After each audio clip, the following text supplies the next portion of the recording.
Assalamualaikum warahmatullahi wabarakatuh. Apa kabar anak-anak kelas 3A, kelas 3B maupun kelas 3C? Mudah-mudahan sehat selalu dan selalu dalam lindungan Allah Subhanahu wa taala.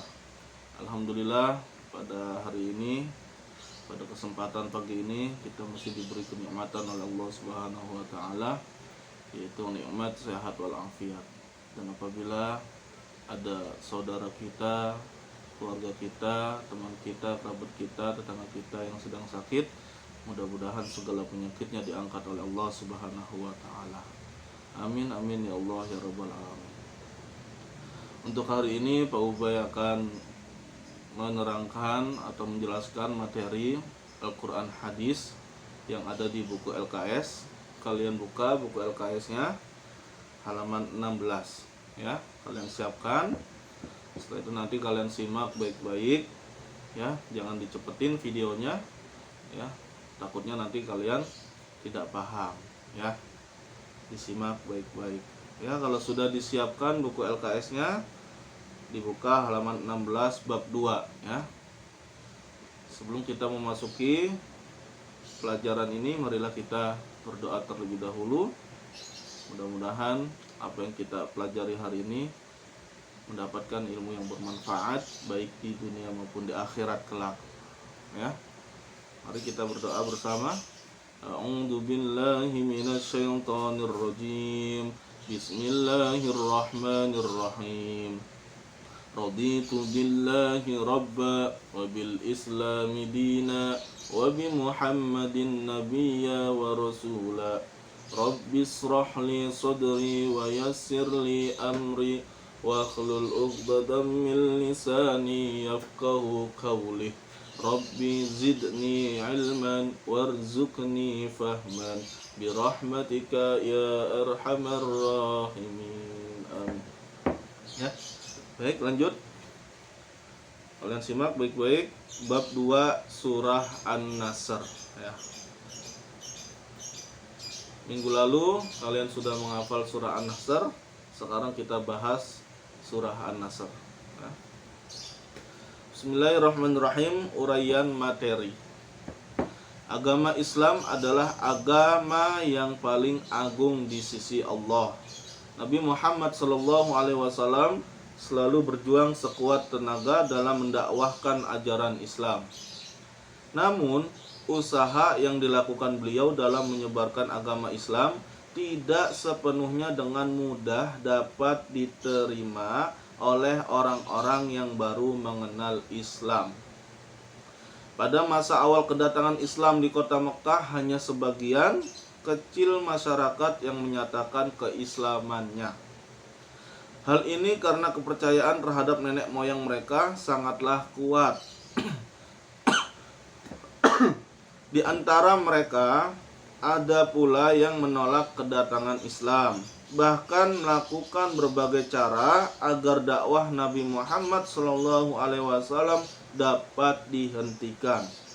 Dalam kondisi demikian, Nabi Muhammad tidak menjadi putus asa atau bahkan mundur dalam berdakwah. Beliau tetap istiqomah dan bersabar menghadapi berbagai halangan dan rintangan tersebut. Beliau yakin Allah akan selalu menolong beliau dan agama yang dibawanya ya. Jadi agama Islam ini adalah agama yang paling agung di sisi Allah ya, yang dibawa oleh Nabi Muhammad SAW, didakwahkan di kota Mekah. Jadi sebelum Nabi Muhammad diutus menjadi nabi, itu adalah menganut agama di luar Islam ya. Baik, lanjut. Sebelum kedatangan Islam, penduduk kota Mekah memiliki kebiasaan menyembah berhala. Sebelum adanya agama Islam, dulu di Mekah itu banyak berhala-berhala ya. Banyak berhala-berhala. Orang-orang sana itu menyembah berhala ya. Dan ketika Nabi Muhammad berdakwah menyampaikan agama Islam, itu sangat sulit. Tetapi Nabi Muhammad tidak putus asa. Nabi Muhammad tetap berjuang dan tetap istiqomah. Karena Nabi Muhammad percaya bahwa Allah adalah Maha Penolong. Bahkan mereka menjadikan Ka'bah sebagai tempat pemujaan patung yang menjadi sesembahan mereka. Nah, jadi dulu itu di sekeliling Ka'bah itu banyak patungnya, ya. Di sekeliling Ka'bah itu, di Mekah itu banyak patung zaman dulu. Di dalam Ka'bah terdapat patung besar yang mereka sembah. Tuh, di dalam Ka'bah zaman dulu itu ada patungnya, ya, besar. Hal itu berlangsung dalam waktu yang lama hingga pada akhirnya Rasulullah datang dan berhasil membebaskan kota Mekah dari kemusyrikan. Keberhasilan yang diraih Rasulullah berkat pertolongan Allah yang sangat besar. Inilah bukti bahwa orang-orang yang menegakkan kebenaran dan berpegang teguh kepada agama Islam akan selalu dimenangkan oleh Allah. Ya. Sebagaimana Allah telah menjelaskan hal ini pada surah An-Nasr. Oleh karena itu, sudah seharusnya kita sebagai umat muslim untuk patuh dan taat atas segala perintah Allah. Caranya dengan meyakini dan menjalankan ajaran Islam dengan sebaik-baiknya. Allah akan menolong hambanya yang selalu menegakkan kebenaran, dan setiap kebenaran akan selalu dimenangkan oleh Allah Subhanahu wa ta'ala. Ya, jadi begitu. A. Mengenal surah An-Nasr. Al-Quran adalah wahyu Allah Subhanahu wa ta'ala yang diturunkan kepada Nabi Muhammad. Al-Quran merupakan pedoman hidup bagi umat Islam. Al-Quran berisi tentang perintah dan larangan Allah. Selain itu, kandungan Al-Quran meliputi segala hal yang mengatur kehidupan manusia. Di dalam Al-Quran terdapat 114 surah.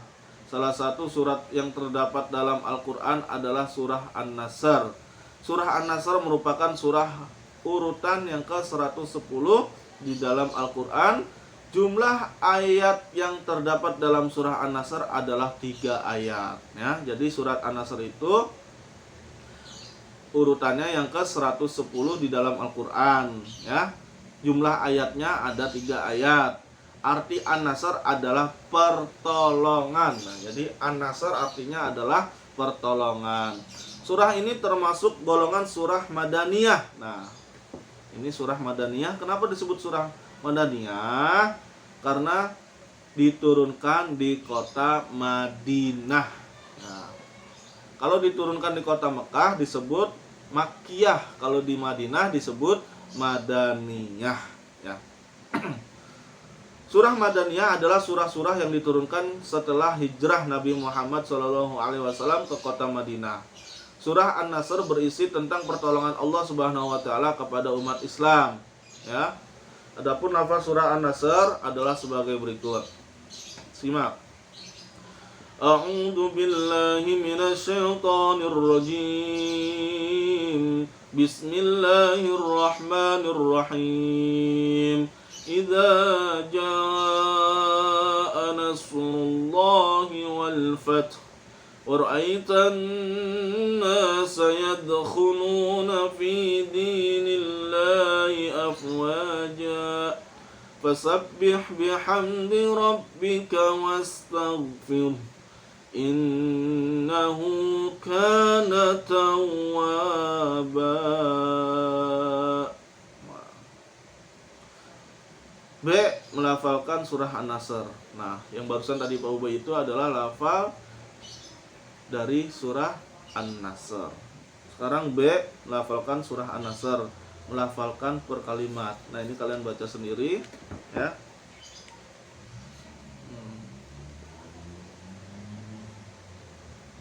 Langsung kalian buka halaman 19. C. Menerjemahkan surah An-Nasr. Setelah belajar membaca, kita akan belajar mengartikan surah An-Nasr. Sebab pada hakikatnya Al-Quran tidak cukup hanya dengan dibaca, tetapi juga harus memahami artinya. Ya. Dalam mengartikan surah An-Nasr dibutuhkan ketelitian dan kecermatan agar tidak salah dalam mengartikannya. Untuk memudahkannya terlebih dahulu, kita artikan surah An-Nasr kalimat demi kalimat. Selanjutnya kita artikan secara keseluruhan. Perhatikan arti surah An-Nasr berikut dengan cermat. Nah, ini per kalimat ya.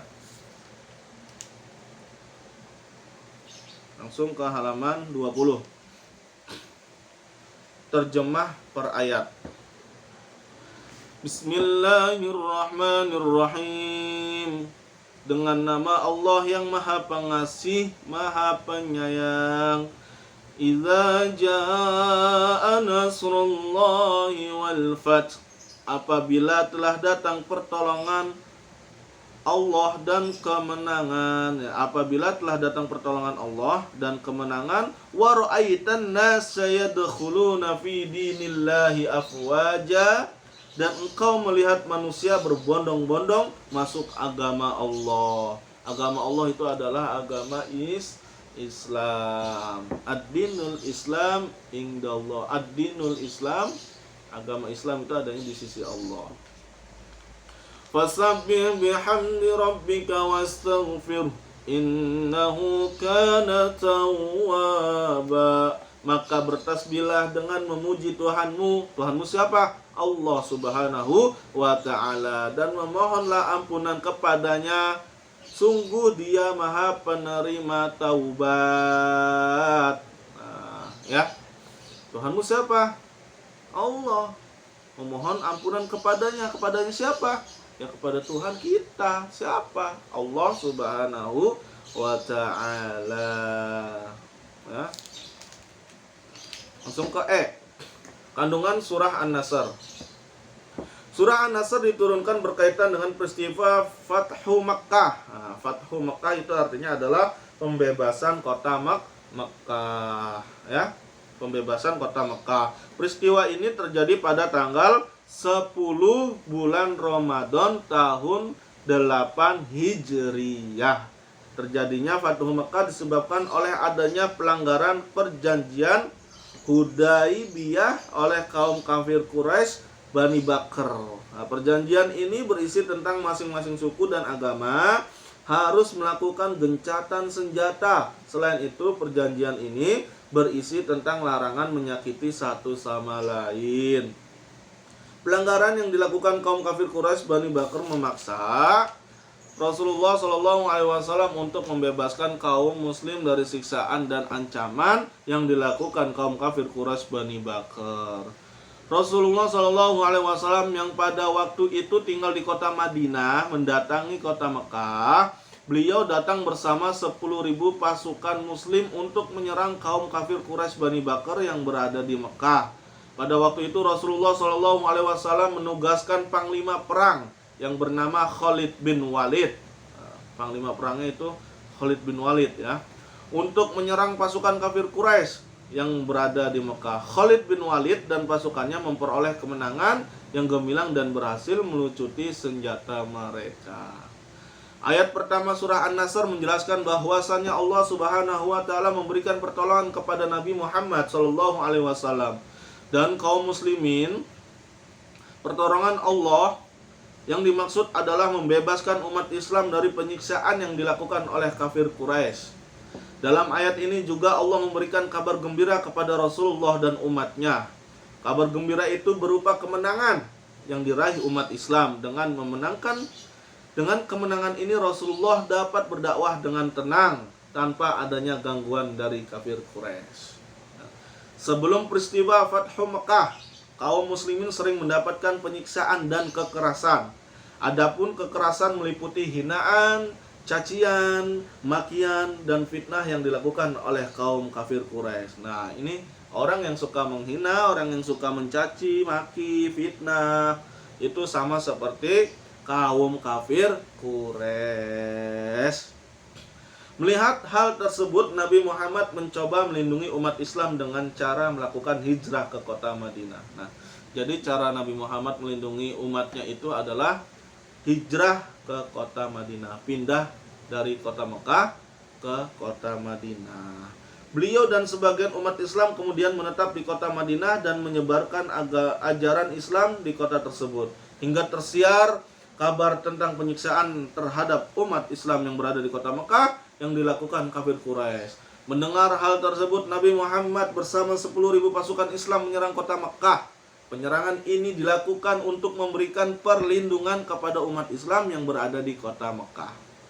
Sesampainya di kota Mekah, Rasulullah tidak langsung menyerang kaum kafir. Rasulullah mengutus Khalid bin Walid untuk memberitahu kepada kafir Quraisy tentang kedatangan umat Islam. Jadi ketika Nabi Muhammad berada di kota Madinah, Nabi Muhammad mendengar umat Islam di sana disiksa oleh kaum kafir Quraisy. Nah, setelah Rasulullah mendengar, akhirnya Rasulullah tidak tega. Akhirnya Rasulullah datang ke kota Mekah untuk nyamperin kafir Quraisy, untuk membebaskan umat Islam yang disiksa kafir Quraisy. Ya. Lalu Nabi Muhammad pun tidak langsung menyerang. Ya, Nabi Muhammad mengutus Khalid bin Walid untuk bertemu dengan kafir Quraisy untuk memberitahu bahwasanya Rasulullah akan datang. Ya. Mendengar kabar tersebut, kafir Quraisy merasa takut dan membiarkan kaum muslim untuk memasuki kota Mekah tanpa perlawanan. Setelah itu turunlah surah An-Nasr. Nah, jadi ini kaum kafir Quraisy ketakutan. Ya, ketika Rasulullah ingin datang, ketakutan. Ya. Nah, setelah itu turunlah surah An-Nasr. Ayat kedua surah An-Nasr menjelaskan tentang masuknya orang kafir ke dalam agama Islam secara berbondong-bondong. Ketertarikan orang kafir Quraisy untuk memeluk agama Islam disebabkan oleh hidayah Allah dan rasa kagum terhadap perilaku Nabi Muhammad. Pada awalnya mereka beranggapan bahwa kedatangan Rasulullah bersama kaum muslimin ke kota Mekah untuk membalas dendam atas perbuatan mereka terhadap kaum muslimin. Namun Rasulullah datang dengan misi perdamaian. Maksud kedatangan Rasulullah ke kota Mekah untuk melindungi umat Islam yang berada di kota tersebut. Selain itu, kedatangan Rasulullah juga dimaksudkan untuk menyebarkan agama Islam di kota Mekah. Nah, jadi setelah itu orang-orang kafir berbondong-bondong ingin masuk ke agama Islam karena melihat Rasulullah yang sangat baik, ya. Jadi kafir Quraisy ini ketakutan, disangkanya Nabi Muhammad itu ingin balas dendam, ya. Tetapi Nabi Muhammad tidak. Ya, Nabi Muhammad datang ke situ tujuannya untuk damai, ya. Jadi nggak boleh berantem gitu, ya. Pada ayat ketiga surah An-Nasr, Allah memerintahkan kepada Rasulullah dan umatnya untuk bertasbih memuliakan Allah.